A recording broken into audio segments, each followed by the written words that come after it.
Shalom. Hari ini saya rindu untuk membagikan bagaimana Roh Kudus bekerja dalam kehidupan kita. Dalam beberapa waktu doa pencurahan yang diadakan di HOG Wonosobo, saya mendengar banyak kesaksian mereka yang mengalami jamahan dan lawatan Roh Kudus. Ada orang yang berkata bahwa hidupnya dipulihkan, dibebaskan dari belenggu yang mengikat. Dia tidak tahu ternyata selama ini sejak dia kecil orang tuanya pernah bawa ke orang pinter.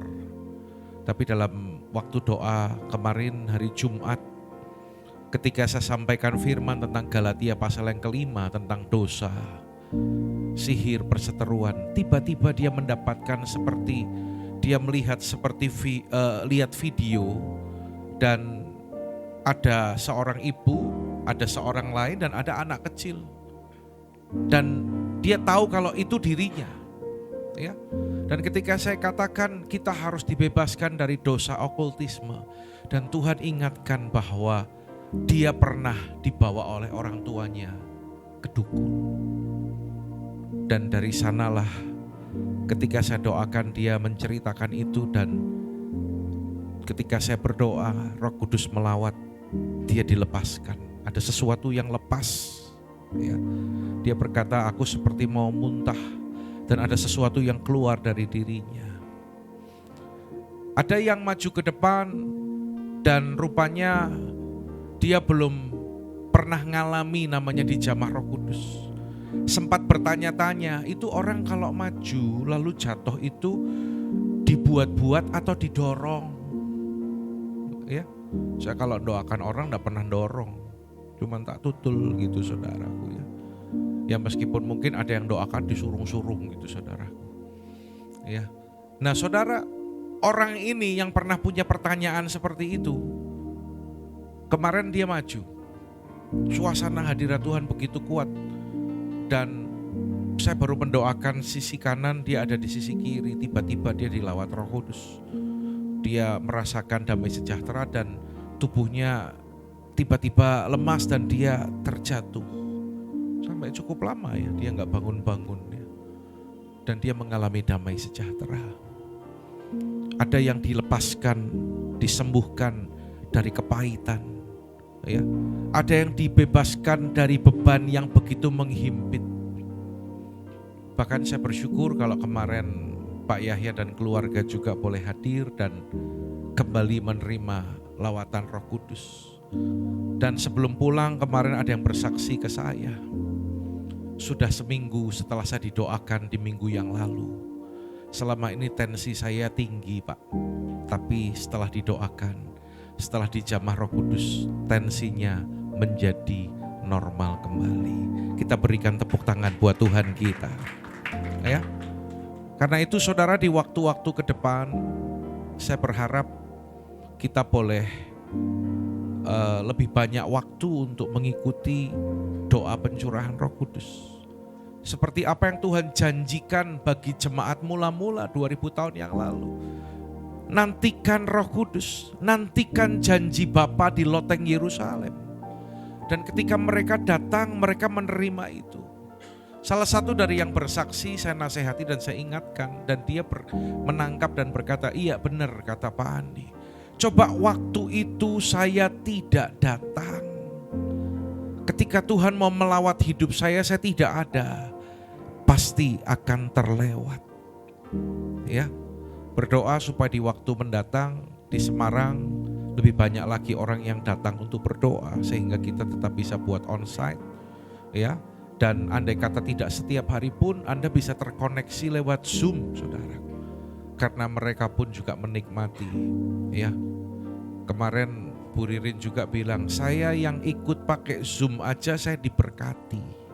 Apalagi ketika sekarang saya datang secara onsite, pasti akan mengalami berkat lawatan Roh Kudus yang lebih lagi. Amin saudaraku. Ini semua yang hadir di tempat ini saya percaya on fire karena dipenuhi api Roh Kudus. Tepuk tangan bagi Allah kita, saudaraku. Ya.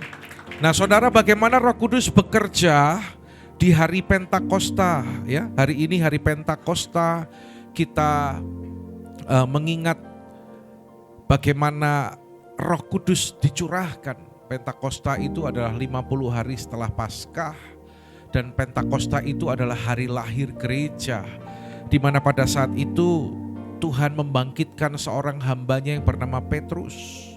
Anda bayangkan Petrus yang begitu pengecut setelah dia dipenuhi dilawat Roh Kudus. Dia menjadi pribadi yang berapi-api, yang pemberani, yang memberitakan Injil. Dan 3.000 jiwa bertobat, saudara. Saudara, kita melihat bagaimana Roh Kudus bekerja dalam kehidupan orang percaya. Yang pertama, Roh Kudus bekerja seperti angin. Dalam pasal yang kedua, Kisah Rasul ayat yang kedua, tiba-tiba turunlah dari langit suatu bunyi seperti tiupan angin keras yang memenuhi seluruh rumah di mana mereka duduk. Ini adalah peristiwa di loteng Yerusalem. Ketika mereka berdoa, maka ada suatu bunyi seperti tiupan angin keras. Saudara, dalam Yohanes 3 ayat yang ke-8 dikatakan demikian, angin bertiup kemana ia mau, dan engkau mendengar bunyinya, tetapi engkau tidak tahu dari mana ia datang atau kemana ia pergi. Demikianlah halnya dengan tiap-tiap orang yang lahir dari Roh. Angin tidak terlihat, tetapi nyata, bisa dirasakan. Kalau Anda ada di bawah AC, ya, ada angin dingin yang keluar dari AC. Kalau saya tanya, bisa lihat anginnya? Ya, bisa tahu warna anginnya? Kita tidak bisa lihat wujudnya, tetapi kita bisa merasakan ada angin yang bertiup. Tidak terlihat, tapi bisa dirasakan. Saudara, suatu kali Yehezkiel mendapatkan satu penglihatan. Dalam Yehezkiel 37 ayat 9 sampai ayat yang ke-10. Di mana Yehezkiel melihat lembah yang penuh dengan tulang belulang yang begitu mengerikan. Dan saat itu Tuhan berikan pesan kepada Yehezkiel, katakan kepada tulang-tulang itu, bernubuatlah bagi mereka supaya tulang-tulang itu kembali bersatu, dan katakan supaya nafas hidup itu kembali kepada tulang-tulang itu. Apa yang terjadi?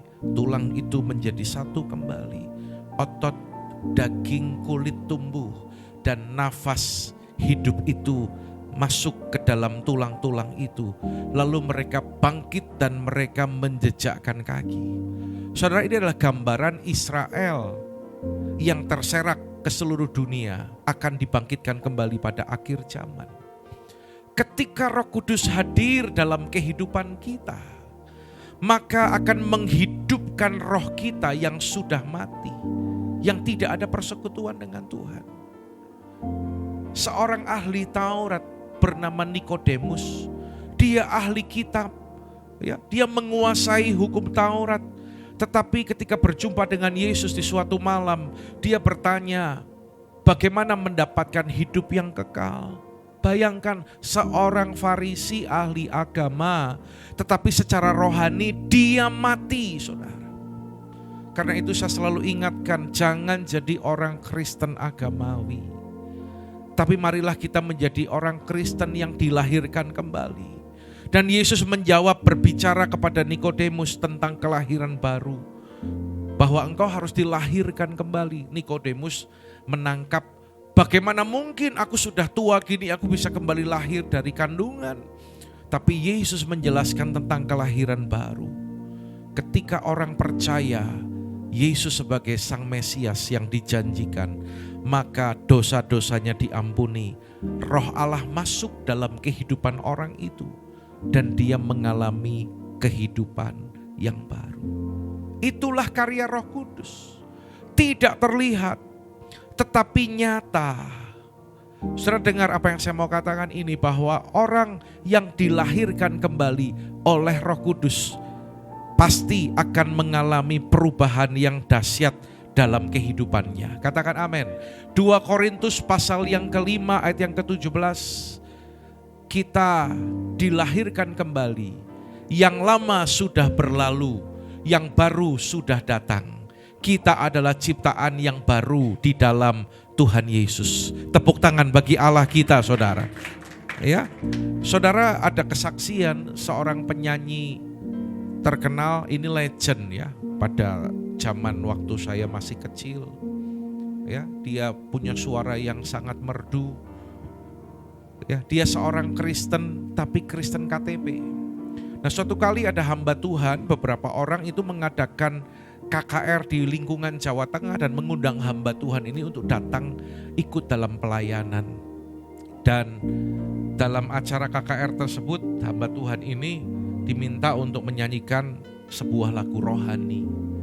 Dia menyanyikan bahwa lagu tentang Yesus mati di Kalvari dan bangkit untuk menebus dosa manusia.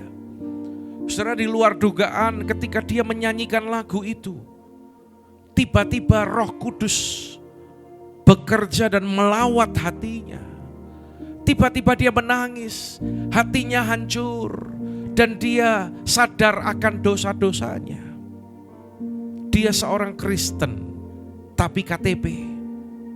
Ya. Dia menyadari bahwa dia manusia berdosa, betapa dia telah menyakiti hati Tuhan. Karena selama ini hidupnya kacau, dia bergelimang dosa. Dan dia mengambil keputusan bahwa aku menerima Yesus sebagai Tuhan dan Juru Selamat. Catat baik-baik, orang Kristen, tapi Kristen KTP. Dan dia berjanji, Tuhan, aku mau tinggalkan rokok, aku mau tinggalkan minuman keras, aku mau tinggalkan kehidupan dosa yang begitu luar biasa selama ini. Saya ingat semalam Kofuwe juga bersaksi setelah kita selesai doa dan kita fellowship makan, dia cerita bagaimana sekitar 20 tahun yang lalu ketika awal saya masuk Wonosobo dan beberapa waktu itu dia juga mengalami jamahan Roh Kudus. Dalam satu acara tiba-tiba dia merasakan, kok Tuhan itu begitu peduli ya sama aku, kok Tuhan itu sayang sama aku ini siapa? Kok Tuhan begitu perhatian sama aku? Saudara, penyanyi itu akhirnya bertobat, hidup baru. Dia memulai perjalanan kerohaniannya. Dan beberapa waktu kemudian Tuhan memanggil dia untuk menjadi seorang hamba Tuhan yang membuka atau merintis sebuah gereja, dan Tuhan mempercayakan jiwa-jiwa untuk dikembalakan. Dan sampai akhir hidupnya dia tetap setia melayani. Dia adalah seorang penyanyi terkenal dengan suara emas yang bernama Ade Manuhutu. Bagaimana Roh Kudus bekerja menghidupkan roh yang sudah mati, bangkit kembali, hidup kembali. Mungkin ada yang malam hari ini hadir di tempat ini. Engkau berkata, aku sudah lahir baru, Pak. Amin, puji Tuhan. Tapi kenapa selama ini aku dingin dan aku suam-suam?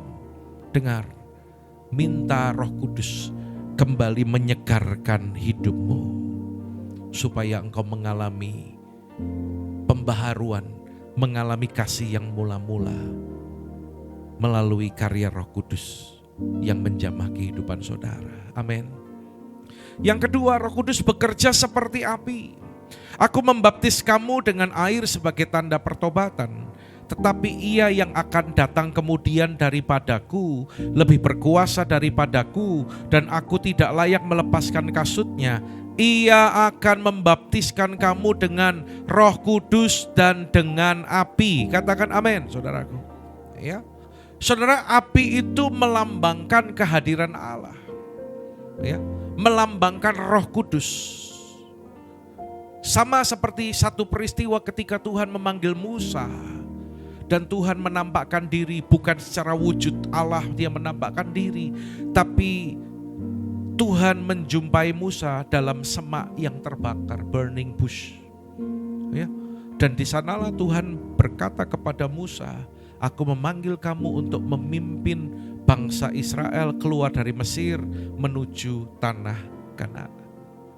Dan dalam perjalanan memasuki tanah perjanjian, Tuhan hadir. Siang hari dia datang melalui tiang awan, dan malam hari dia datang melalui tiang api. Api itu melambangkan kehadiran Tuhan. Itu juga yang dirasakan oleh murid-murid. Dalam Kisah Para Rasul pasal yang kedua dikatakan, ketika mereka berdoa di loteng Yerusalem, maka turunlah Roh Kudus dan datang seperti lidah-lidah api, saudara. Roh Kudus melawat seperti api. Api menyucikan, api itu memurnikan, api itu membakar sampah dosa dalam hidup kita. Yesaya pasal yang keempat, ayat 3 sampai ayat yang keempat. Dan orang yang tertinggal di Sion dan yang tersisa di Yerusalem akan disebut kudus, yakni setiap orang di Yerusalem yang tercatat untuk beroleh hidup. Sama-sama dengan suara keras, ayat 4, 2, 3. Apabila Tuhan telah membersihkan kekotoran putri Sion dan menghapuskan segala noda darah Yerusalem dari tengah-tengahnya dengan roh yang mengadili dan yang membakar. Sekali lagi, dengan roh yang mengadili dan yang membakar. Yang sudah dilawat Roh Kudus pasti lebih semangat. Dengan roh yang mengadili dan yang membakar. Saudara, Roh Kudus bekerja menyucikan hati saudara, hati saya. Dia memurnikan. Kalau Anda datang kepada seorang pandai emas yang sedang memurnikan emas atau perak, itu panas yang digunakan itu sampai sekitar 1000 derajat. Dan di sanalah logam-logam yang tidak mulia, kotoran-kotoran itu akan mulai keluar. Dibersihkan, terpisah. Dan logam mulia itu muncul, disebut sebagai emas murni.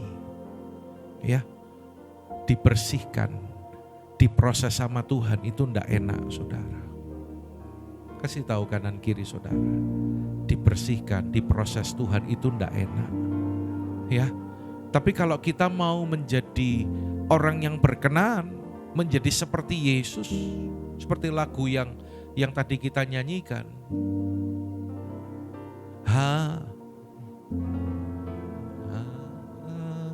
Hanya Roh Kudus mampu baharui, pulihkan hatiku, mengubah hidupku, jadikanku sepertimu, Yesus. Yang mau berkata, aku mau menjadi seperti Yesus, lambaikan tangan. Anda yang angkat tangan, dengar baik. Angkat tangan itu mudah, tapi diproses itu enggak enak. Dibersihkan itu enggak enak. Ya, Anda tahu enggak, lagu pertama yang kita nyanyikan, Anda ikut dari awal ibadah tadi, yang nyanyi lagu pertama dan lagu terakhir, Anda tahu enggak itu lagunya siapa? Itu ciptaannya Obowo, saudara. Oh ya, itu kalau kita nyanyiin dan dibuat rekaman yang resmi, official, wah viral, bagus, ya, dibuat. Nanti backing vokalnya kok Awe. Pam, ya, lagunya memberkati ya, amin. Wah, tadi waktu kita doa di Wonosobo, pencurahan Roh Kudus tadi Pentakosta, lagu itu dinyanyikan terus dan sungguh merasakan bagaimana Roh Kudus mengalir dan melawat umat Tuhan. Ibrani 12 ayat yang ke-29, baca sama-sama semua, 2, 3. Sebab Allah kita adalah api yang menghanguskan. Ketika Roh Kudus menyucikan hidup kita, maka pikiran kita dibersihkan, saudara. Dari pikiran yang sia-sia, dari pikiran-pikiran yang negatif, dari pikiran-pikiran yang tidak berkenan, mungkin pikiran-pikiran kotor, ya, pikiran-pikiran yang najis, pikiran-pikiran yang tidak bersih, yang tidak sesuai dengan firman. Loh, kalau kita berpikir jahat tentang seseorang, berarti pikiran kita sedang tidak kudus loh, tidak bersih loh. Ya, ketika Roh Kudus hadir, maka dia membersihkan pikiran kita, perkataan kita dibersihkan. Yang tadinya kata-katanya negatif, semangat kalau membicarakan tentang orang lain, apalagi tentang kekurangan orang lain, Tuhan ubahkan menjadi kata-kata yang positif, kata-kata yang memberkati. Kalau saudara bicara sama orang itu dibangkitkan enggak? Ya, Tuhan bersihkan perkataan kita, tingkah laku kita diubahkan oleh Tuhan. Tadi pagi saya bersaksi bagaimana ketika saya datang melayani, dipanggil untuk melayani sebagai seorang hamba Tuhan. Teman-teman saya itu cerita, bilang sama saya, aku kaget loh Di, Andi jadi pendeta. Gitu. Ya, karena dulu waktu zaman SMP, SMA itu ya sedikit jagoan lah di sekolah. Ya, kayaknya sama Dewo masih nakal saya waktu sekolah. Ya, waktu SMP suka berantem. Ya, karena dulu juga ikut ilmu bela diri, saudaraku. Ya, masih bisa dulu tendangan wale itu loh, saudaraku. Taekwondo Algotolo Cagi gitu ya. Sekarang bundet, saudaraku, tidak bisa. Zaman SMA sering masuk ruang kepala sekolah, dipanggil. Ada guru BP ngundang orang tua saya, ngundang mama saya waktu itu. Lalu dia cerita, Bu, minta tolong ya, Andi itu ditegur, tapi malah ngunek-ngunek ke saya katanya. Ngomong sama saya kayak ngomong sama kere gitu.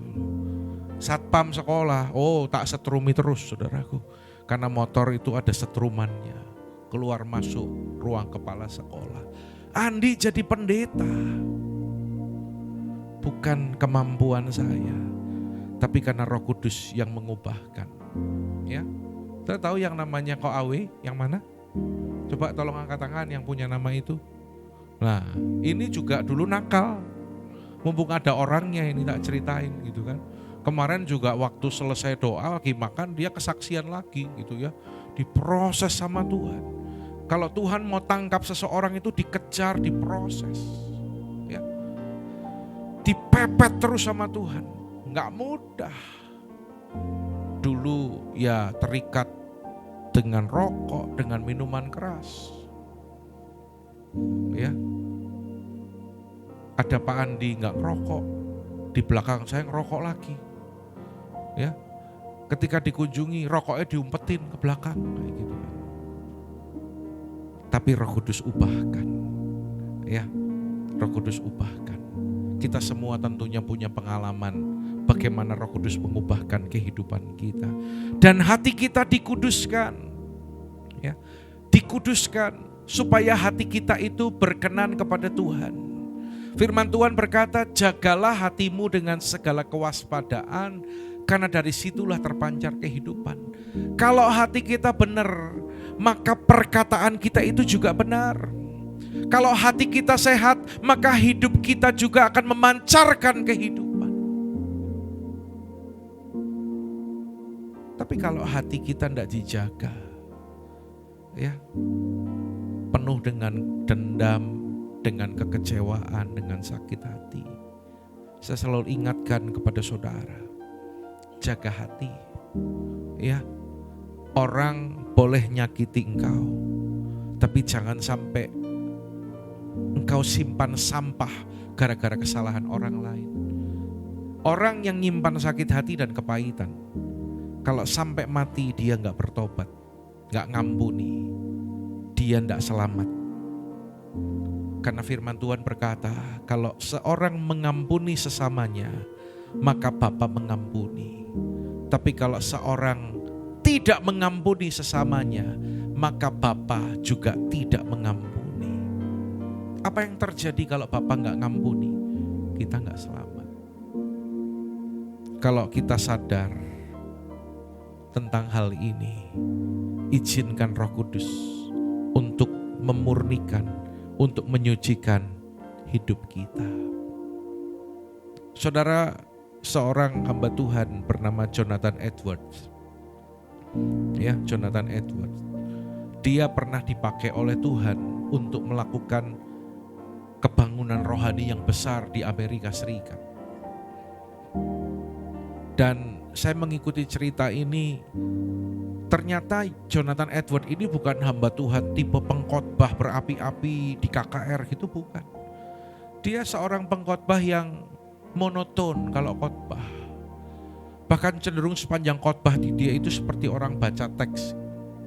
Tapi sebelum dia berkhotbah, dia itu berdoa sungguh-sungguh sekian waktu. Karena dia rindu terjadi lawatan Tuhan di Amerika. Dan benar ketika dia berkhotbah, apa yang terjadi? Belum dia selesai berkhotbah, baru seperempat, baru belum setengah dia berkhotbah. Tiba-tiba orang-orang ada yang mulai gelisah. Waktu itu dia membawakan satu tema, orang berdosa dalam genggaman tangan Allah yang murka. Temanya horor ya.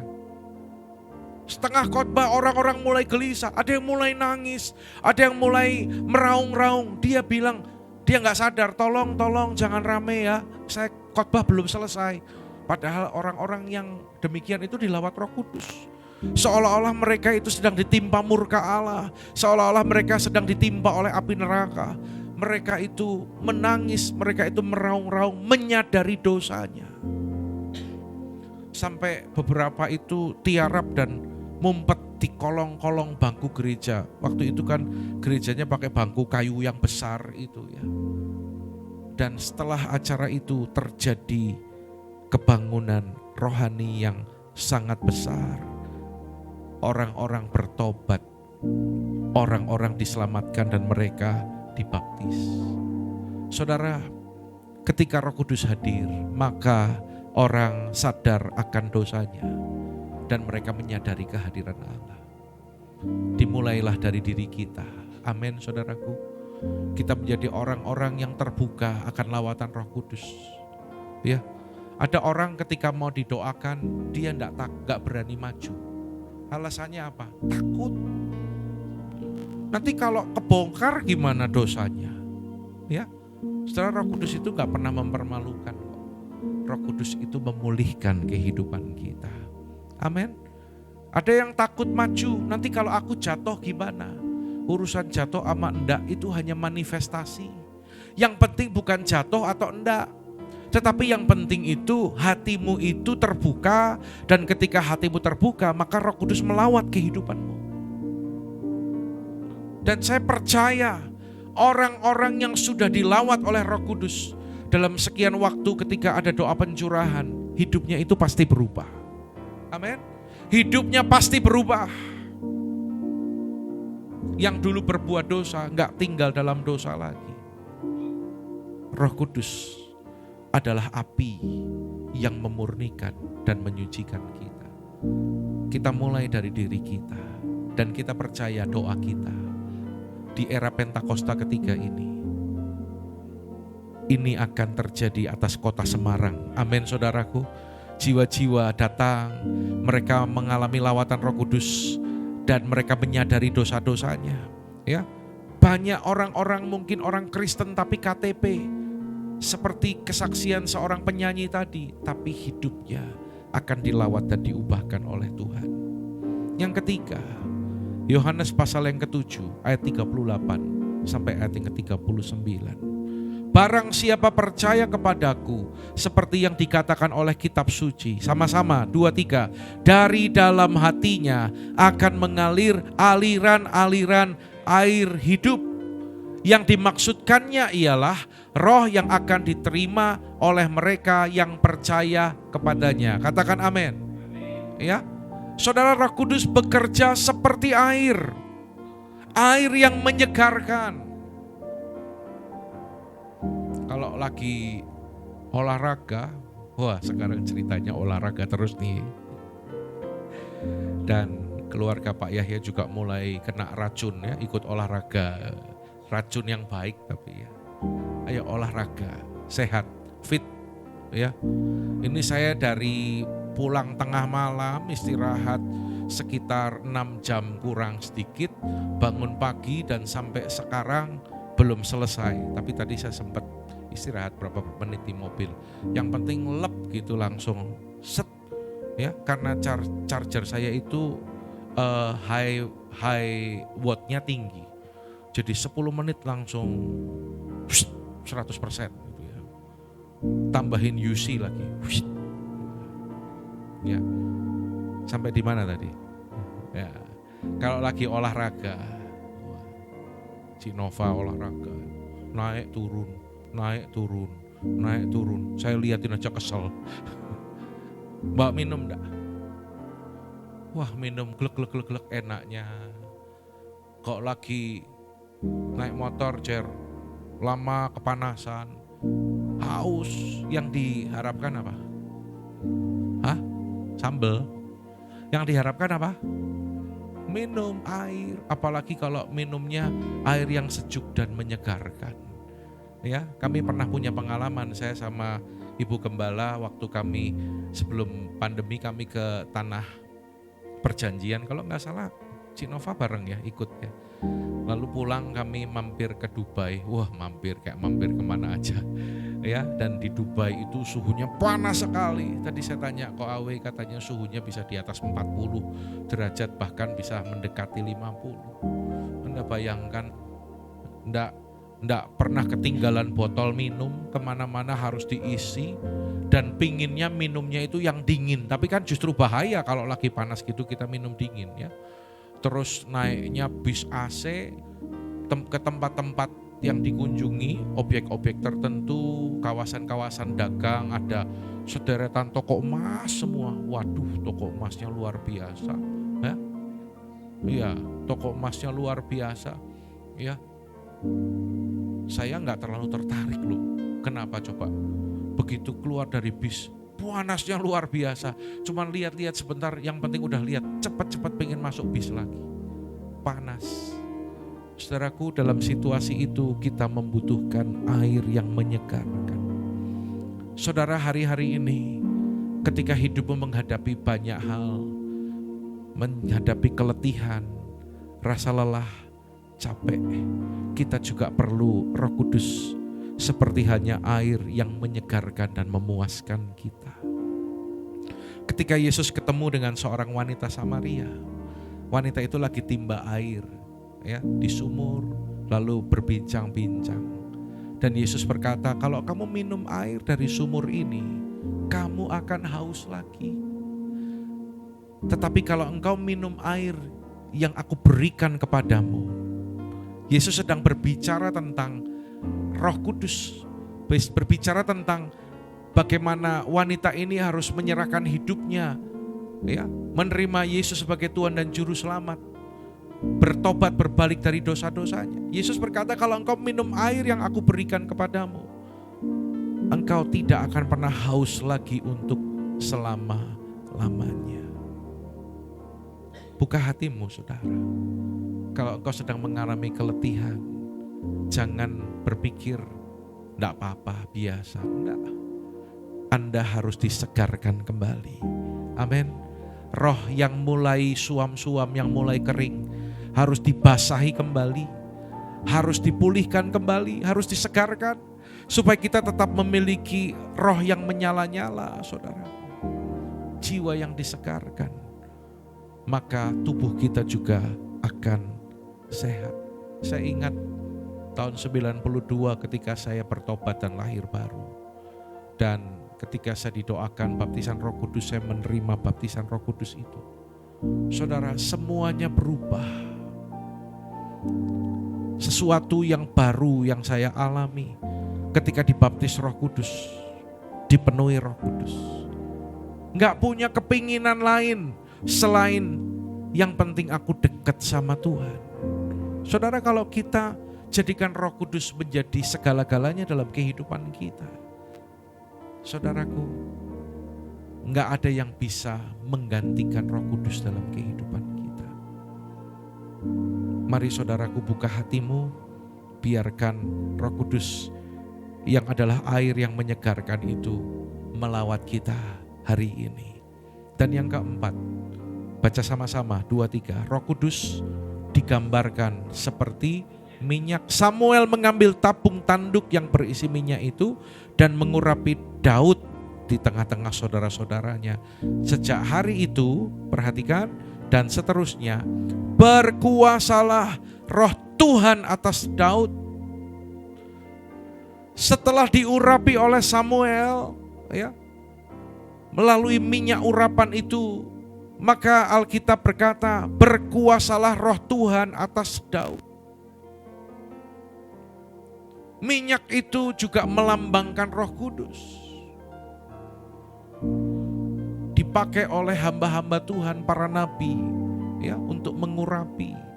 Mazmur 89 ayat yang ke-20-21, aku telah mendapat Daud hambaku yang aku telah mengurapinya dengan minyakku, kata Tuhan, minyakku yang kudus. Maka tanganku tetap dengan dia, bahkan lenganku meneguhkan dia.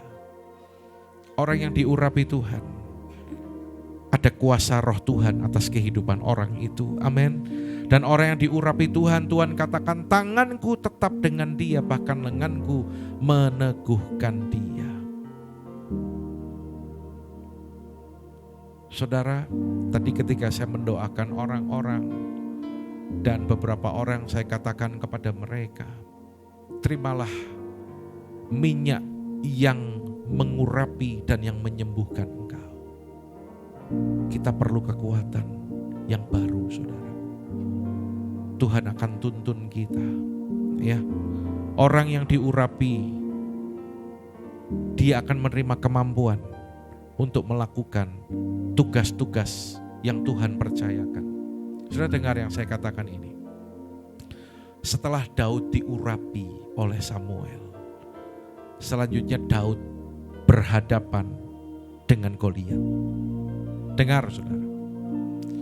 Ketika Daud berhadapan dengan Goliat, seharusnya Daud kalah, Goliat yang menang. Tapi karena Daud diurapi oleh Tuhan, maka Daud menang, Goliat yang kalah. Apa yang menjadi Goliat yang sedang kau hadapi hari-hari ini? Melalui pengurapan Roh Kudus atas kehidupanmu, seperti minyak itu, maka Goliat dalam kehidupan saudara akan dikalahkan, dan saudara akan mengalami kemenangan seperti Daud. Yang percaya katakan amin. Tepuk tangan bagi Allah kita, saudaraku. Ya. Minyak juga untuk menyembuhkan. Ya. Minyak untuk menyembuhkan. Yang pertama tadi minyak untuk mengurapi. Ya. Kalau Anda yang sudah pelayanan, Anda perlu pengurapan. Perlu kekuatan. Saudara, kita nggak bisa membuat orang bertobat. Betul enggak, saudara? Doakan orang sakit, dia sembuh. Kita nggak bisa membuat dia sembuh. Siapa yang membuat dia bertobat? Siapa yang membuat dia sembuh? Tuhan yang menyembuhkan. Dan Tuhan bekerja lewat urapan Roh Kudus yang Dia berikan dalam hidup kita. Yakobus 5 ayat 14, baca sama-sama, 2-3. Kalau ada seorang di antara kamu yang sakit, baiklah ia memanggil para penatua jemaat, supaya mereka mendoakan dia, serta mengolesnya dengan minyak dalam nama Tuhan. Maka kesembuhan akan mengalir. Amin. Ini banyak kesaksian, saudaraku. Ya, dirubah, dipulihkan. Kalau saya lihat Carla, setiap hari didoakan ya, setiap hari juga diurapi ya. Itu pinternya lebih dari normal loh itu anak. Ya, luar biasa. Tuhan memulihkan dari kelemahan, Tuhan pulihkan, disempurnakan oleh Tuhan. Ya, saudara ingat ya, bukan minyaknya, tapi kuasa Roh Kudusnya itu. Sama seperti wanita pendarahan yang ketemu Yesus dan dia berkata, asalku jamah jumbai jubahnya, maka aku sembuh. Bukan jubahnya, tapi kuasa Yesus. Nah, seringkali orang tertuju kepada materinya ini loh. Makanya akhirnya ada yang mengkultuskan pribadi hamba Tuhan. Ada yang berkata, kalau dapat minyak urapan yang sudah didoakan oleh hamba Tuhan ini, itu luar biasa, mujarab, ya, simsalabim, pasti sembuh. Bukan manusianya, bukan minyaknya. Seorang mendoakan orang sakit dengan minyak, tapi tanpa iman, tidak terjadi mujizat. Tapi saudara mendoakan orang dengan iman, dengan percaya, meskipun gak pakai minyak, kesembuhan datang, mujizat terjadi. Ya. Jangan materinya. Ya, meskipun hari-hari ini banyak ajaran-ajaran yang mengajarkan Yesus plus. Ngerti Yesus plus?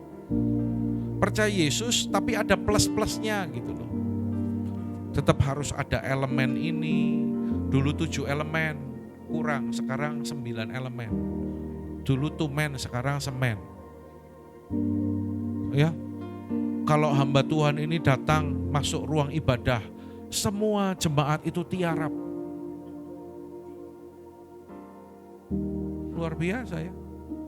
Kalau Tuhan Yesus yang datang lah tiarap, tidak apa-apa saudaraku. Tapi ini hamba Tuhan masuk ruangan, semua tiarap, dan itu terjadi saudara. Dan biasanya kalau yang berkata Tuhan berbicara, Tuhan berbicara, wah itu seneng.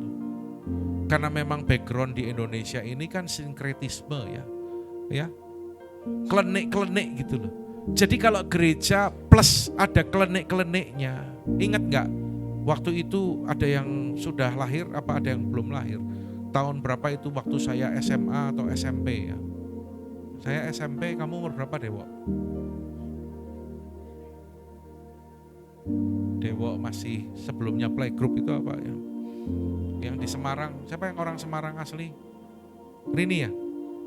Pernah dengar gak? Zaman dulu ada yang siapin ember warna hijau, tahu?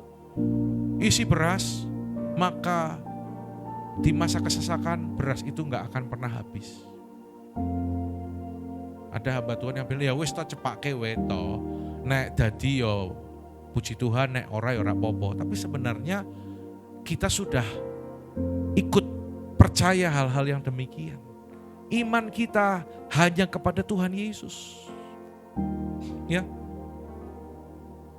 Sampai akhirnya ketika hamba Tuhan yang dikultuskan ini tidak ada, sekarang anak buahnya juga memimpin satu gereja yang benar malah sepi, tapi yang pakai klenik-klenik gitu ramenya luar biasa. Kalau dia minta tuntunan, bukan minta tuntunan sama Tuhan, tahu nggak? Datang ke kuburan pendetanya yang sudah mati, lalu dia tempelkan telinganya ke kuburan. Dasar ayatnya apa? Domba mendengar suara gembalanya. Datang ke orang mati, ya, ada masalah apa? Tanya sama orang yang mati. Katanya gembalanya nanti ngomong. Ngawur, saudara. Tuhan yang memberikan tuntunan, Tuhan yang memberikan kuasa, ya, Roh Kudus yang memberikan kuasa, Roh Kudus yang menyembuhkan, yang menyatakan pemulihan dalam kehidupan kita. Ya, saya berdoa supaya di tempat ini kita semua nangkep ya hal ini. Saudara, ada seorang Kristen KTP, hari ini banyak bicara tentang Kristen KTP, tapi saya percaya yang hadir malam ini tidak ada Kristen KTP. Katakan amin. Bilang kanan kiri, aku bukan Kristen KTP. Kalau yang gak ngomong jangan-jangan, ngomong dong, bilang saya bukan Kristen KTP. Lah Kristen KTP ini dia lihat pengkhotbah yang ada di televisi, ya, televangelis. Pengkhotbah ini selalu nanti selesai khotbahnya, ayo siapa yang mau didoakan angkat tangan. Nah, saya dengar kesaksian juga, Oma itu pernah ngalami mujizat loh, waktu lihat acara TV dan tangannya sakit ya, tangannya. Terus dia angkat tangan, sembuh sampai sekarang. Luar biasa. Lah si Kristen KTP ini lihat, tapi dia itu sambil mencibirkan bibir. Maksudnya sambil mencibir, ngeledek gitu loh. Hatinya berkata gini, Allah paling ujung-ujungnya nanti duit. Ya. Lalu ketika hamba Tuhan di TV itu bilang, ayo kalau ada saudara yang sakit angkat tangan. Dia ini gak sakit, tapi dia ikut-ikut pura-pura angkat tangan, ngeledek. Anda tahu? Sehat ketika angkat tangan gak sakit. Begitu dia ngeledek, turun tangan, tangannya jadi sakit. Lalu dia datang ke pendetanya, ke gembalanya maksudnya. Kan dia nonton pendeta itu di TV, dia datang ke gembalanya. Meskipun dia datang ke gereja itu juga Senin Kemis. Anda tahu artinya maksud saya Senin Kemis? Kolo-kolo teko. Orang Lampung tahu gak kolo-kolo? Tanya Silvana, dia pasti tahu. Wong Monosobo. Ya. Datangnya cuman dong-dongan. Lalu gembalanya ini menasehati, kamu gak boleh gitu. Kamu gak boleh meremehkan hal-hal rohani. Tidak boleh meremehkan kuasa Roh Kudus. Ayo minta ampun. Dituntun berdoa, bertobat, minta ampun. Tapi selesai didoakan gembalanya belum sembuh. Lalu dia pulang ke rumah dan nyetel TV lagi. Ternyata pendeta itu muncul lagi. Lalu kali ini dia kembali menantang, ayo kalau ada yang sakit angkat tanganmu. Kristen KTP yang sudah bertobat ini dia angkat tangan. Dan ketika didoakan, sakitnya itu jadi sembuh. Dan semenjak saat itu dia kapok. Dia gak berani lagi meremehkan kuasa Roh Kudus. Bahkan dia pergi ke saudara-saudaranya. Dia bersaksi, dia memberitakan bahwa ada kuasa dalam nama Yesus. Roh Kudus sanggup memulihkan. Amin. Jadi nanti kalau kita lihat ada orang di jamah Roh Kudus, jangan terjebak dengan manifestasinya. Ya, ada yang gini-gini, itu lagi apa sih gini-gini? Hati-hati loh. Kalau batin nanti Anda pulang gini-gini sendiri loh, saudara. Ada yang geleng-geleng kayak gini, nggak apa-apa, terserah, Roh Kudus sedang jamah dia kok. Ya, ada yang sampai punya manifestasinya itu kita lihat, wah kok sampai seperti itu, gitu aja nangis. Ada orang yang pernah komentar, lihat orang di gereja nyanyi aja nangis, apa-apa nangis. Tahu nggak? Sekarang dia sendiri sedikit-sedikit nangis, saudara. Ya, buka hati kita. Malam ini Roh Kudus siap melawat kita. Dan yang terakhir, bilang kanan kiri, ini yang terakhir. Roh Kudus digambarkan seperti burung merpati. Ya. Sesudah dibaptis, Yesus keluar dari air dan pada waktu itu juga langit terbuka dan ia melihat Roh Allah seperti burung merpati turun ke atasnya. Merpati itu adalah simbol perdamaian, ya, simbol kasih sayang. Tadi saya berikan contoh, kalau orang menikah di ruang pernikahan atau di gereja kadang didekor pakai burung apa? Wah, waktu kamu nikah dikasih gambar burung merpati enggak? Enggak. Burung hantu. Kan ya? Enggak ada yang pakai burung hantu ya. Dulu dikasih gambar burung enggak? Pesawat. Pesawat tuh luar biasa. Ya. Orang pakainya burung merpati, enggak pernah pakai burung hantu kan? Karena merpati itu lambang perdamaian. Ya. Tanda kasih sayang. Dan ahli zoologi juga menyelidiki memang benar merpati itu ya tidak punya empedu. Apa artinya saudaraku? Ketika Roh Kudus bekerja dalam kehidupan saudara dan saya, maka dia akan mengangkat segala sampah kepahitan dari hati kita. Yesus sudah kasih teladan buat kita. Ketika dia disiksa dan dia akan mati di kayu salib, Yesus berkata apa? Bapa, ampunilah mereka, karena mereka tidak tahu apa yang mereka lakukan. Ya, saudara, meskipun orang menyakiti saudara, saudara bisa kecewa, bisa pahit hati, tapi izinkan Roh Kudus memulihkan hatimu, saudara. Kemarin saya bilang kepada seseorang yang sudah dipulihkan, dilepaskan. Selama ini kamu Kristen, ya Om, tapi karena kamu belum dilepaskan, ibarat mobil, mesinnya nyala, tapi tidak bisa jalan. Kenapa? Karena ada ganjel di bannya. Kenapa banyak orang tidak bisa bertumbuh? Karena ada yang mengganjal sehingga dia nggak bisa maju. Ibrani 12 ayat yang kelima, baca sama-sama, 2-3. Jagalah supaya jangan ada seorang pun yang menjauhkan diri dari kasih karunia Allah, agar jangan tumbuh akar pahit yang menimbulkan kerusuhan dan yang mencemarkan banyak orang. Kalau ada akar pahit, pasti akan menimbulkan kerusuhan. Efesus 4 ayat 30-31. Dan janganlah kamu mendukakan Roh Kudus Allah yang telah memeteraikan kamu menjelang hari penyelamatan. Segala kepahitan, kegeraman, kemarahan, pertikaian dan fitnah hendaklah dibuang dari antara kamu. Demikian pula segala kejahatan. Izinkan Roh Kudus menjamah hidup kita. Maka Roh Kudus, Sang Pembawa damai itu, akan membawa damai dalam kehidupan kita. Kita bereskan Alkitab kita, saudara.